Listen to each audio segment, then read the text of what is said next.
Perdana Menteri selar tindakan pembangkang tidak sokong golongan maha kaya di siasat SPRM. Muhyiddin rayu di Mahkamah Persekutuan berhubung tuduhan salah guna kuasa dikembalikan. PDRM buka kertas siasatan terhadap kenyataan Hadi. Zahid seru pihak tidak tunggang agama untuk kepentingan politik. PN Selangor digesa nyata pendirian berhubung kenyataan Hadi. Pemandu wanita hampir maut kereta terjunam dari bangunan. Bismillahirrahmanirrahim. Assalamualaikum dan salam Malaysia Madani. Bersama saya Mirakilah dalam Netstep 7 terhangat, 7 berita Malaysia paling trending hari ini. Jangan lupa untuk subscribe YouTube Netstep TV dan follow Facebook Netstep Malaysia.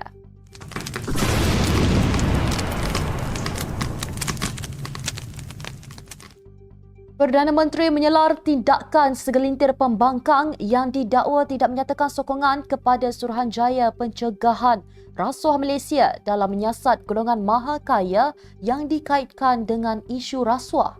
Menurut Datuk Seri Anwar Ibrahim, mereka juga didakwa membeli golongan maha kaya itu yang berdepan siasatan agensi berkenaan. Malah lebih malang lagi apabila pendakwaan dibuat pihak berkenaan bertindak menyalahkannya dengan menuduh ia kerana dendam kesumatnya.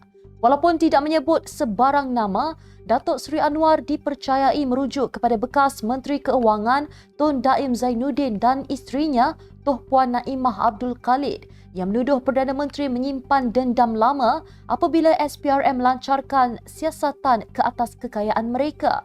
Daim dan Naimah masing-masing didakwa pada 29 dan 23 Januari kerana gagal mengisytiharkan harta mereka kepada SPRM.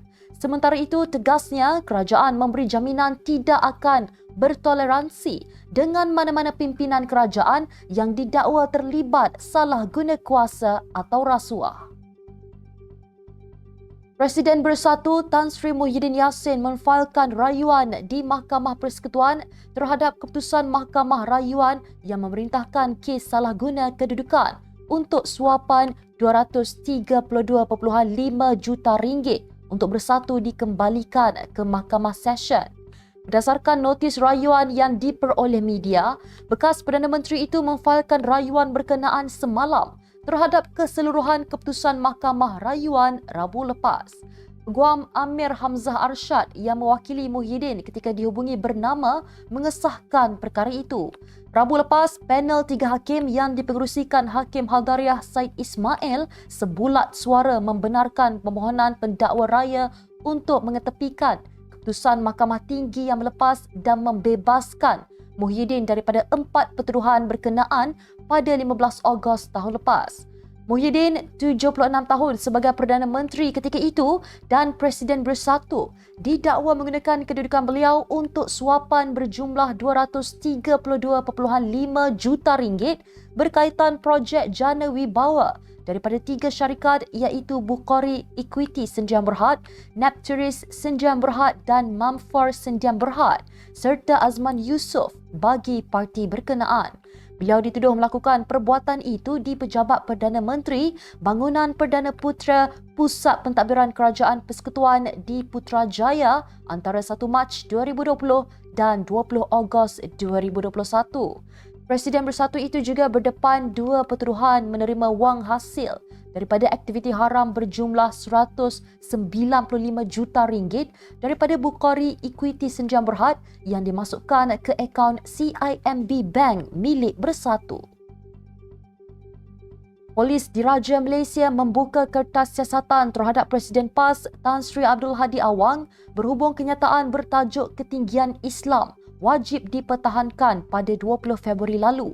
Ketua Polis Negara Tan Sri Razaruddin Hussein berkata, siasatan tersebut dijalankan mengikut Seksyen 4-1 Akta Hasutan 1948 dan Akta Komunikasi dan Multimedia 1998. Beliau juga berkata keterangan Abdul Hadi masih belum diambil memandangkan keadaan kesihatannya yang tidak begitu baik. Pihak polis masih menunggu waktu yang sesuai untuk memanggil dan mengambil keterangan ahli parlimen Marang itu. Pada Khamis, Sultan Selangor Sultan Sharifuddin Idris Shah menzahirkan rasa duka cita dengan kenyataan Presiden PAS Tan Sri Abdul Hadi Awang yang bertajuk Ketinggian Islam Wajib Dipertahankan pada 20 Februari lalu. Kenyataan Abdul Hadi itu dipercayai ditujukan kepada alim ulama, peguam, hakim, ahli parlimen dan Dewan Undangan Negeri serta Raja-Raja Melayu. Timbalan Perdana Menteri Datuk Seri Dr. Ahmad Zahid Hamidi berkata, semua pihak terutama pemimpin-pemimpin parti diingatkan untuk tidak menggunakan agama sebagai tunggangan untuk mencapai hasrat politik. Bercakap kepada media selepas merasmikan Surau Bergerak Jabatan Agama Islam Wilayah Persekutuan 2.0 di Putrajaya, beliau berkata soal berkaitan agama, hukum dan fatwa harus dijadikan sebagai batu sempadan apabila memberikan pandangan dan pendapat mengenai sesuatu perkara. Beliau berkata demikian ketika diminta mengulas titah Sultan Selangor Sultan Sharifuddin Idris Shah yang duka cita terhadap kenyataan dikeluarkan Presiden PAS Tan Sri Abdul Hadi Awang baru-baru ini. Menurutnya, menghargai titah Sultan Sharifuddin itu dan ia juga sebagai amaran kepada sesiapa sahaja supaya tidak melakukan perkara sama pada masa depan. Ahmad Zahid berkata nasihat itu bukan ditujukan kepada individu dan pemimpin parti politik sahaja, sebaliknya juga kepada pemimpin dalam UMNO. Majlis Pimpinan Keadilan MPN Selangor mendesak Perikatan Nasional Negeri menyatakan pendirian berhubung rasa amat duka cita yang dizahirkan Sultan Selangor terhadap kenyataan yang dibuat Tan Sri Abdul Hadi Awang menerusi tulisan beliau pada 20 Februari lepas. Timbalan pengerusinya Borhan Aman Shah dalam kenyataan berkata, tindakan membisu pimpinan PN Selangor yang diketuai Datuk Seri Muhammad Azmin Ali menunjukkan seolah-olah mereka sanggup membelakangi titah Sultan Sharifuddin semata-mata untuk menjaga hati pemimpin dan penyokong PAS. Kenyataan itu merujuk kepada surat daripada pejabat Sultan Selangor pada 27 Februari lepas yang dihantar kepada Pesuruhjaya PAS Selangor Datuk Dr. Abdul Halim Tamuri berhubung kenyataan Abdul Hadi itu. Borhan yang juga Exco Perumahan dan Kebudayaan Negeri berkata, surat itu jelas menyatakan duka cita Sultan Selangor terhadap kenyataan Abdul Hadi yang menyinggung tanpa memahami secara menyeluruh titah ucapan baginda. Ahli Parlimen Cameron Highlands, Ramli Muhammad Noor mencadangkan kerajaan mewujudkan sebuah felda khas untuk orang asli bagi memperkasakan sosioekonomi masyarakat itu. Timbalan yang di-Pertua Dewan Rakyat itu berkata, ini kerana felda telah terbukti berjaya dalam mengangkat sosioekonomi orang Melayu di kawasan luar bandar. Beliau berkata demikian ketika ditemui di Kongres Ekonomi Bumi Putra 2024 di Pusat Perdagangan Antarabangsa Putrajaya. Pada kongres berkenaan, Ramli turut membentangkan hasil sesi libat urus bagi pemerkasaan masyarakat orang asli. Dalam pada itu, Ramli menyarankan kerajaan Madani pimpinan Datuk Seri Anwar Ibrahim dengan sokongan 2/3 ahli parlimen di Dewan Rakyat melakukan pindaan perlembagaan bagi membela dan memperkasakan orang asli. Katanya banyak isu termasuk soal tanah, adat gagal mendapat pembelaan sewajarnya tanpa melakukan pindaan kepada perlembagaan.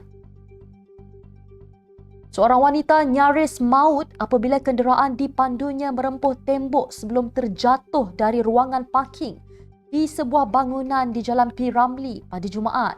Komander Operasi Pegawai Bomba Kanan 2, Khairul Azhar Rifin berkata, pihaknya menerima panggilan kecemasan memaklumkan mengenai kejadian pada jam 1.05 petang. Sehubungan itu, katanya, sepasukan anggota bomba dari Balai Bomba dan Penyelamat Jalan Tun Razak dibantu BBP Pudu bersama jentera digerakkan ke lokasi kejadian. Katanya, kejadian dipercayai berlaku apabila kereta berkenaan melanggar tembok penghadang sebelum terjatuh. Akibat kejadian itu, katanya, mangsa mengalami kecederaan di kepala dan lutut. Menurutnya, mangsa diserahkan kepada pihak ambulans Kementerian Kesihatan Malaysia sebelum dibawa ke Hospital Kuala Lumpur untuk rawatan lanjut. Sekian sahaja 7 terhangat hari ini. Jangan lupa bersama saya setiap hari pada waktu yang sama untuk ikuti 7 berita Malaysia paling trending hanya di 7 terhangat.